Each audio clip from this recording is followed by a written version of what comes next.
Hello there and welcome back to another video. I apologise for not doing a review video of the Chelsea game, but honestly, while I was watching the game, I'd had a whole day of being absolutely ill, really ill, really sick, and I have no idea what caused it, what is still sort of causing it, but to a much lesser extent. So and I couldn't really enjoy the celebrations afterwards of lifting the trophy and stuff.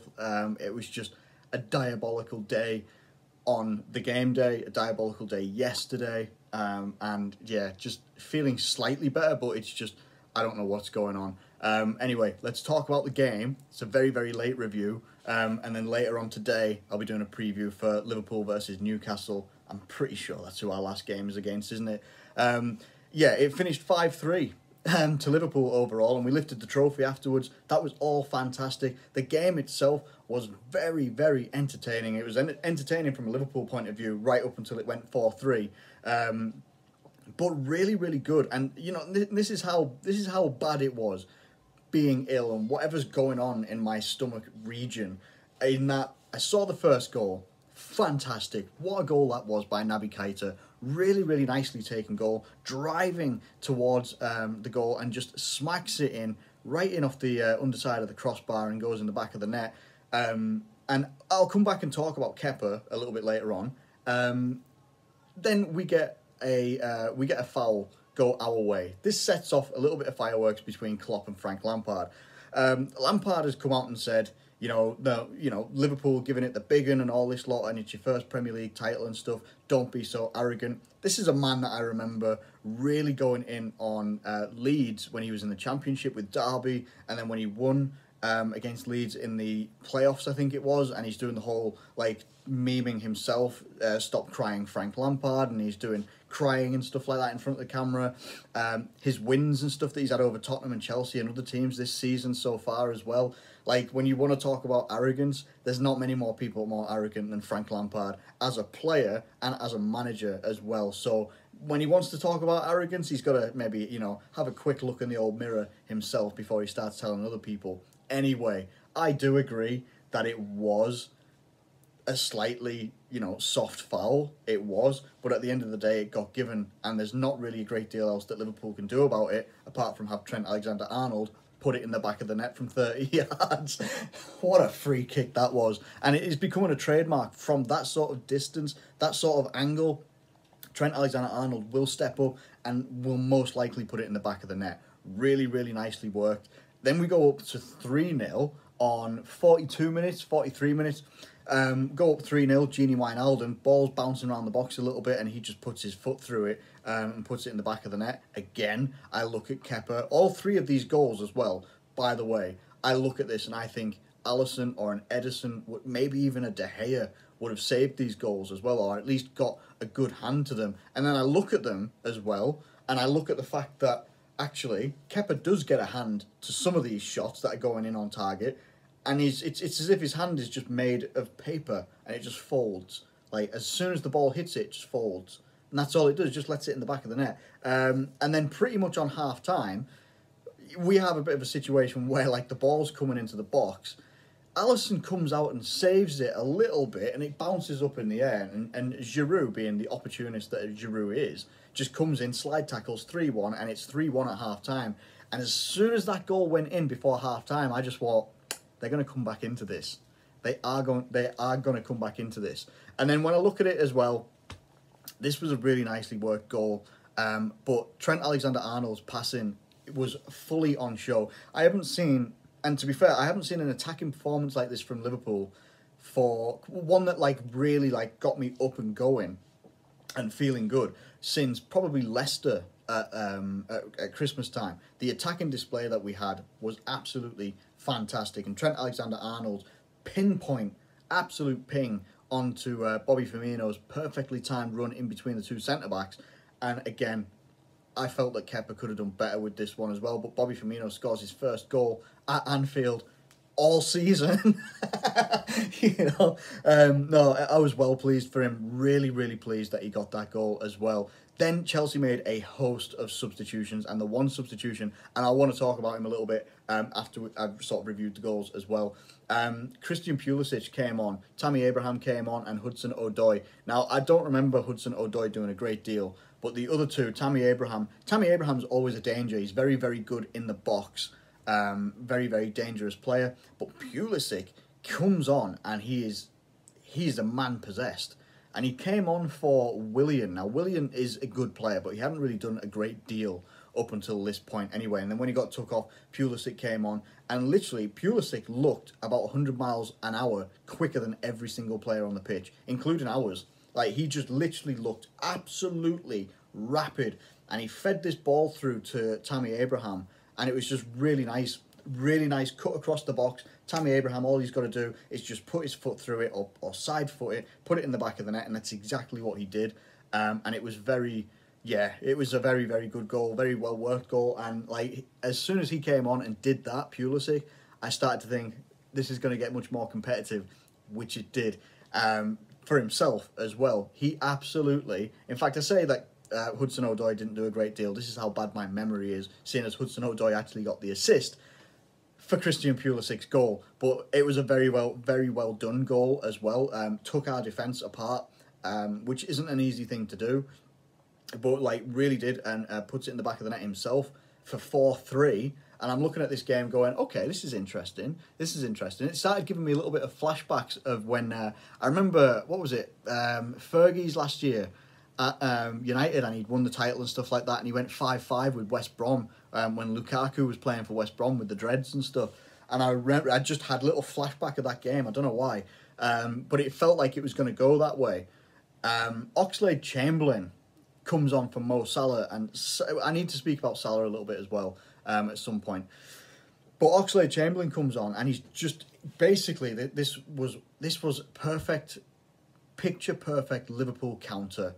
You know, Sadio Mane gets it on the counter and feeds it into Andy Robertson, who once he gets going was like a freight train, and he skipped past one of their defenders and just kept going. Perfectly timed and perfectly weighted ball in front of himself, pushes it right in front of himself perfectly. You got Oxlade-Chamberlain coming out on this side here, but none of the defence seem to have picked it up.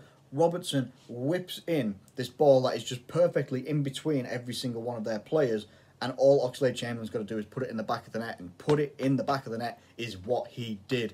And the game ended 5-3. There were other substitutions where we've had Curtis Jones comes on, and Curtis Jones, that was his 5th appearance that season, which meant that he got a Premier League medal. James Milner came on as well, came on for Gini Wijnaldum. Ox came on for Mo Salah, and Origi and Minamino on for Firmino and Sadio Mane. It did mean that Adam Lallana didn't get a selection from the bench, didn't get a last appearance at Anfield, which is a shame. As well, I don't know if it was just one of those things where Klopp may have just forgot that he said he was going to have some involvement in the game, or he was looking at the game like, this is really competitive and it doesn't matter that that we've won the league. I still want to go out and win this game as well. And this was a big game for Chelsea as well. It was a massive game for Chelsea to make sure that they sort of solidified themselves with a Champions League position, because now 3 teams are vying for 4th and 3rd place, and now going to go down to the last day of the season, with one of those games pitting 2 of them against each other, being Leicester and Man United. I don't actually know who Chelsea play. I'll try and do a preview and stuff like that for the whole final day of the Premier League season as well. I will try and do that, I promise. I'll try. Can't guarantee I'm going to do it though. But on the whole, really, really entertaining game. And I can say it's an entertaining game, even though we conceded 3 goals. Our defence and Alisson will not be happy at conceding 3 goals, but they also generally won't care a great deal either, because the title's sewn up. Golden Glove, I think, is gone, because I think Nick Pope is ahead, at least. I think he's ahead by enough that I think Alisson's out of contention for it. I don't think that Mo Salah's going to be in contention unless he goes on a madness against Newcastle and pulls himself back into the Golden Boot race. Don't think that's going to happen either. And today, much controversy to every other fan base in the league, Jordan Henderson was given the Player Writers award for the Player of the Season. That isn't the, I don't think it's the PFA Player of the Season or anything like that. but people are obviously in arms about it, because of De Bruyne and stuff like that. Everyone can have their opinions. I think Henderson deserves it. I really do. I think you see the drop-off in our performances, both defensively and sometimes attacking-wise, when Henderson isn't there on the pitch. That is something that we also maybe need to address at some point. His leadership is extremely key to us. And you can really feel it when he's not on the pitch. That is something that you can genuinely really, really feel. But let's have some talking points here. Pulisic, in my opinion, I think he was actually given man of the match in a lot of other, articles and stuff like that. He was given a 7.6 on SofaScore. Trent Alexander-Arnold actually got man of the match himself, obviously getting a goal and getting an assist as well. Well deserved, if anything, in my opinion. Pulisic, in my opinion, though, I think he will show the world next season. He should have been the player that Real Madrid signed instead of Hazard. I think that Pulisic has I think he's only really young as well. Don't get me wrong, I think he might be either 22 or 23 maximum. I don't think he's a very old player at all. He's a very young player with a very wide scope of growth to happen as well. And if he plays like he played, like the man-possessed he was when he came on, if he plays like that on a consistent basis, he will go a long way to erasing any memory of Eden Hazard at Chelsea. And make no mistake, Hazard was good at Chelsea. He was very, very good at Chelsea. But he wasn't magnificent. He wasn't magnificent at all. I know he's won some like PFA awards and stuff like that, I'm pretty sure. But his contributions, when you compare it to other wingers, even if you compare it to the likes of, Salah and Mane and stuff like that, his goal contributions and assists and stuff don't compare with those guys. And I think Christian Pulisic will actually kick on and make himself much better than Hazard will be, is anyway. And we see the impact of Hazard over at Real Madrid this season. He's only scored 1 goal all season, and he's been very, very injury prone as well and unfit. Other talking point would be Salah. He had 1 shot. I think he had 2 shots. One was on target, one was saved or blocked this game. He's a very dangerous attacking player, but when he's not on it, you can really feel it, and you can really feel that it's just not happening for him in front of goal. It's taken him out of, the Golden Boot conversation, which for a winger to be in the conversation is really, really good anyway. You would expect strikers to be much more at the forefront of the Golden Boot, but the fact that he's won it twice in a row previous to this one, it's no mean feat. The fact that I think he's in the top 3 or 4, whichever way it is, he could still get himself back in the conversation. We've got to see what happens final day of the season, but Leicester are going to be up for it, and I think Jamie Vardy's still going to be leading.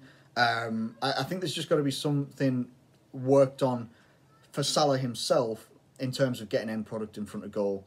He gets in good spaces, good opportunities. Himself, he doesn't always spot the right pass, or he's not in the right position to receive a pass sometimes. It can happen. He's still been magnificent this season anyway. And I do wonder if there was any other talking points as well. I'm not entirely sure there was. Kepa. Kepa for Chelsea. Kepa, he can be the most expensive goalkeeper on the planet right now.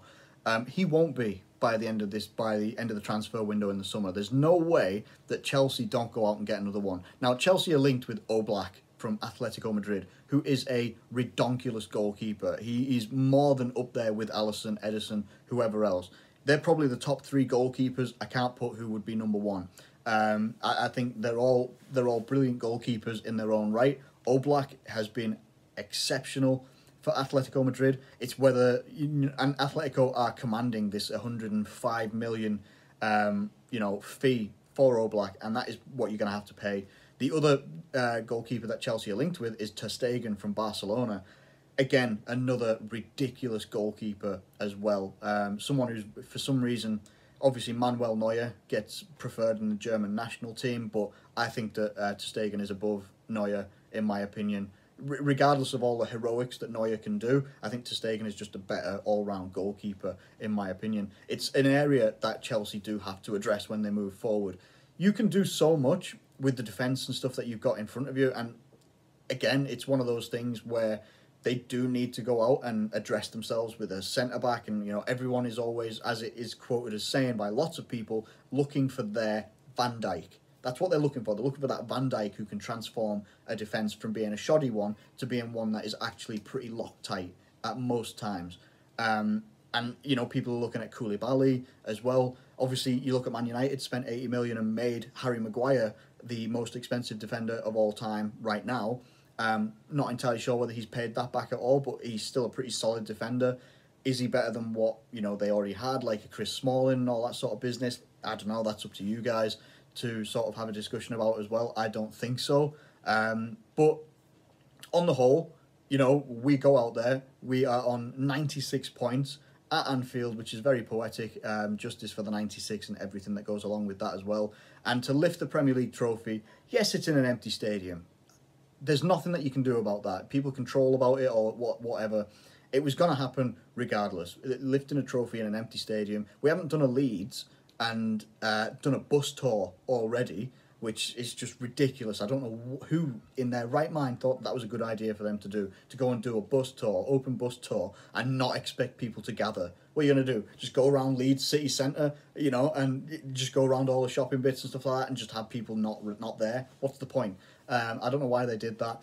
Obviously, it was really great to see Henderson there lifting the trophy that he very much deserves to lift, as does the entire team, as does Klopp, the coaches, every single member of this club as well. And we move on. We got Newcastle at the weekend. Obviously, I think most of the games, if not all of the games, are being played at the same time. I think it's all 3 o'clock kickoffs. I have no idea how I'm going to watch them all. Obviously, I'll be watching Liverpool, but I want to see what happens in the top 4 race. I want to see what happens for the relegation places as well. I know that I think Watford have... Who have Watford got? I think Watford have got Arsenal or something like that. Now, Arsenal don't have anything to play for, but Watford do. So Watford could climb themselves out. I think Aston Villa have put themselves in a good position by beating Arsenal as well. There's so many different permutations that I'm going to have like 4 or 5 devices to try and watch everything. It's going to be ridiculous. But yes, we're 1 game away from the end of the season already. I knew that this was coming up really, really quickly, but it means that we will end up switching gears to looking at transfer window and transfer market as well. Now, apparently something's flashed up on my screen as well, saying it's 50 days until the next season starts on the 12th of September or something like that. That is not a lot of break time, in my opinion. That's not going to give people a great deal of rest in comparison to when they... Not even in comparison to, they're going to have some sort of rest after a very, very challenging time, coming back from COVID-19 after a 3-month break, coming back in, playing some intense football, taking some time off again, and then pre-season training. Obviously, I don't think pre-season tours and stuff like that are going to be happening, so maybe it makes the preparation a little bit better. There's no flying here, there, and everywhere, which is disappointing for the fans overseas and stuff like that as well, obviously, but it's not going to be... So let me just see, something just flashed up here. Confirmed starting and date. So apparently Liverpool themselves will get a 7-week break. So whether that is from the season end and the season start, I imagine that'd maybe be like, what, a 3-week break, 4-week pre-season, and then bang, we're right back into the start of the season. How this next season's going to go, I have absolutely no idea. But listen, I'm starting to ramble a little bit, and I can tell that I am, obviously because I haven't made a video in a couple of days, and I like to make them every couple of days. So what is going to happen next is this video will come out, obviously. There will be a Newcastle preview, and then there's going to be a video that is going to preview the rest of the entire top 4, those games, and the relegation games as well. So, thank you ever so much for watching this video. If you have enjoyed it and you've lasted this long into the video, into nearly 19-minute video, my God, thank you once again. I really do appreciate it, any support that you've given, and any comments, likes, whatever. If you've given it, hey, I applaud you for getting this far into the video. Thank you ever so much. Catch you later for some other videos, and I will catch you later in general. Take care. Goodbye for now.